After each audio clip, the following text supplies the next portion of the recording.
काढला की मी काही काय म्हणतात ते काय टाकतात इंस्टाग्रामवर स्टोरी काय ते मी टाकत नाही, मला येत नाही ते, पण तरी कोणतरी माझा एक आहे प्रतिनिधी तो ते काहीतरी टाकत असतो.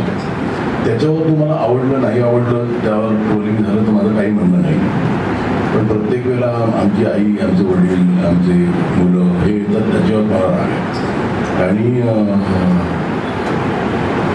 काही क्रिटिसिझम असेल, हेल्दी क्रिटिसिझम असेल तर मला आवडते. ते डेफिनेटली तुम्ही आज एक पिक्चर बघायला जाता, तुम्ही पैसे दिलेले असतात, त्यामुळे तुमच्या मनातल्या भावना मला कळतात. पुढे मी काय करू किंवा करू नये हे पण करतो.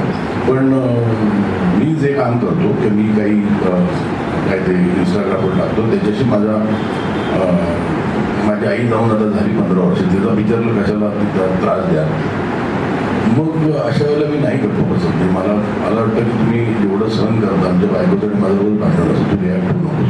मी म्हटलं कधीच होत नाही, पण मुलांना किंवा घरच्यांना त्यात नका ओढू असं माझं मत आहे.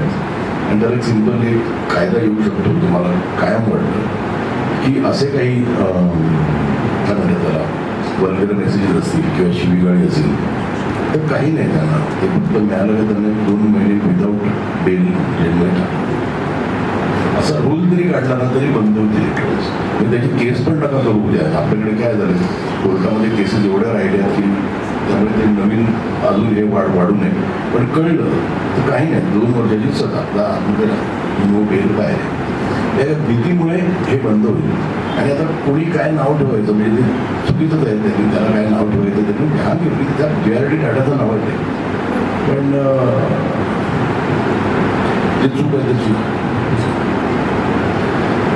काय झालं माहिती आहे, मी ज्या वेळेला म्हणजे आम्ही ज्या वेळेला सुरुवात केली 84 म्हणजे त्याला झाली 40 वर्ष आली. त्यावेळेला ना काही नव्हतं, एक चॅनल होता दूरदर्शन, त्याच्यानंतर काही वर्षानंतर तो उडला DD मेट्रो आला. बरं सिरियल बिरियल पण त्यावेळेला काही फार व्हायचं ना, 13 एपिसोड म्हणजे आम्हाला वाटायचं अरे बापरे 13 एपिसोड म्हणजे किती.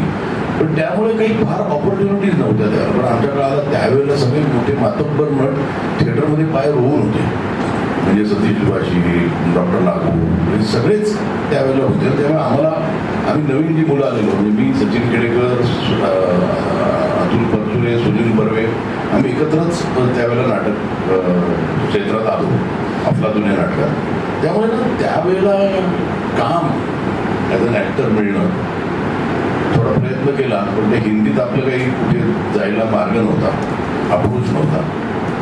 आणि एक सिरियल करत असताना मला ना ते डिरेक्शन खूप अट्रॅक्ट करायला लागलं, त्यामुळे तिकडे गेलो. पण तेव्हा ठरवलेलं नाही करायचं. मग नंतर परत काटेमुळे एक एंट्री घेतली, पण फार मला मी नाही रमत त्याच्यात. आता पण हा जुनं पद्धती जर गेलं, कारण तुम्ही हिंदीत करणार मराठीत करायचं, मराठीत आयत्या वेळेला कोण मला डेट देईल. मग आमचा एक असिस्टंट मला म्हणाला सर तुम्ही का नाही करत आहे, चला करू. पण काय असतं की आता असं आता जुना पद्धतीचा सारखा सिनेमा मला मिळाला, कारण मीच लिहिला होता. बाहेर कुठे गेलो तर काही एक काय म्हणतात त्याला मुलीचा बाप, मुलाचा बाप किंवा गुंड किंवा विलन असे काहीतरी रोल असतात. परत ती ऍक्टिंग हल्ली वाण्याच्या दुकानावर पण मिळते, ते गुंडाची ऍक्टिंग द्यामध्ये एवढंच करायचं असतं, त्यामुळे ते फार कठीण नसतं. त्यामुळे त्याला ऍक्टिंगमध्ये असं करावं वाटावं असा रोल पण मिळाला पाहिजे. पण आता बहुतेक मला वाटतं जुनं फर्निचरचं कोणतरी मला एक बरा रोल देईल असं मला वाटतं. रंगभूमीमध्ये माणूस वगैरे हुम्माले नावाचा कोणतरी जातं, त्यांनी तो काही KGF नावाचा विचार काढला. पिक्चर फार ग्रेट नव्हता, पण तो हिंदीत एवढा चालला की अख्खी इंडस्ट्री उठली. तो KGF 2 आला, तो कंटाळा आला. पण हे इथे कोणीतरी एक्सपेरिमेंट सक्सेसफुल झालं तर मराठी इंडस्ट्रीला संजीवनी मिळेल.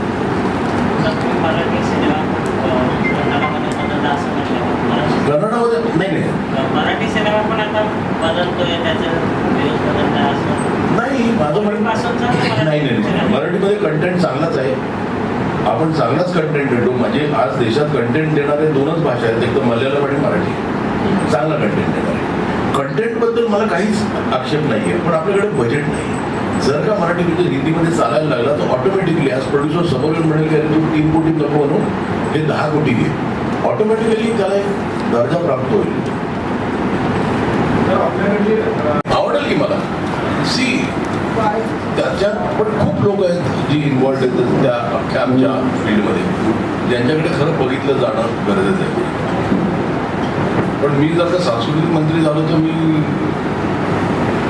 कदाचित लोकांना आवडणार नाही. माझं म्हणणं आहे की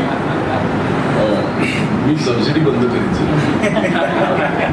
ते का म्हणजे तसं नाही, म्हणजे पैसे वाजा. माझं म्हणणं आहे तेच पैसे आपण थिएटर बनवायला वापरू. खूप महाराष्ट्रामध्ये खूप अशी गावं आहेत ज्याची पॉप्युलेशन 40,000 आहे, 50,000 आहे, जिथे थिएटर नाही आहे. आज जर का व्यवसाय वाढवायचा असेल तर थिएटर असणं गरजेचं आहे. आणि इट म्हणजे ते जवळजवळ सबसिडी सारखंच आहे. तोच पैसा तुम्हाला सबसिडी मिळतो, तो तिकडे तुम्ही रिकवर करू शकाल. जे कोणाचं म्हणलं होतं ना आता फोनवर बघतात, तुमचं म्हणणं होतं ना, तर ते काय आहे छोट्या छोट्या गावात. म्हणजे तुम्ही त्याचं एक सजेशन दिलं पण होतं महाराष्ट्र गव्हर्नमेंटला की तुम्ही एक प्रत्येक म्हणजे साधारण 40,000 लोकसंख्या आहे त्या गावात एक तुम्ही थिएटर बांधा. 100 ऑडिटोरियमचे 2, 100 सीटच्या, नाटकाचं 600चं एक हे काय मॉल म्हणजे आपला फूड मॉल, म्हणजे फूड मॉल नाही आपले हे घरचे जिन्नस मिळतात ना ते, आणि कॉफी शॉप. म्हणजे ते घरचे जिन्नस घ्यायला तिकडे फुटफॉल होईल, फॅमिलीज येतील, त्यामुळे त्या पिक्चरला फायदा होईल. कॉफी शॉप कारण यूथ येईल. आणि नाटकाचं थिएटर कसं असतं, सॅटर्डे संडे असतं नाटक. बरं त्या गावात काही सगळ्या सॅटर्डे संडेला नाटक जाणार नाही, कधी महिन्यात एकदा. 29 दिवस ते लग्नांना, बारशांना सगळ्यांना द्या, तर तुम्हाला ते रनिंग करणं सोपं होईल. तर ते काय होईल, ऑटोमॅटिकली एक लोकांचं वळण होईल की थिएटरला जाऊन पिक्चर बघूया किंवा नाटक बघूया. आणि खूप लोकांना तिकडे जॉब्स मिळतील. सांस्कृतिक मंत्र्यांनी 75 नाट्यगृह उभारण्याची घोषणा केली. आता 3 महिन्यांनी खासदार झाल्यावर सेवेसाठी काय ही वॉज नाही, ते जसे सिन्सिअर होते ते. म्हणजे मी त्यांची 2-3 मीटिंग केल्या, हवेत नाही बोलले ते काहीतरी नाटक सिनेमासाठी त्यांना खरंच मनापासून करायचं आहे. आता तिथून करते कदाचित.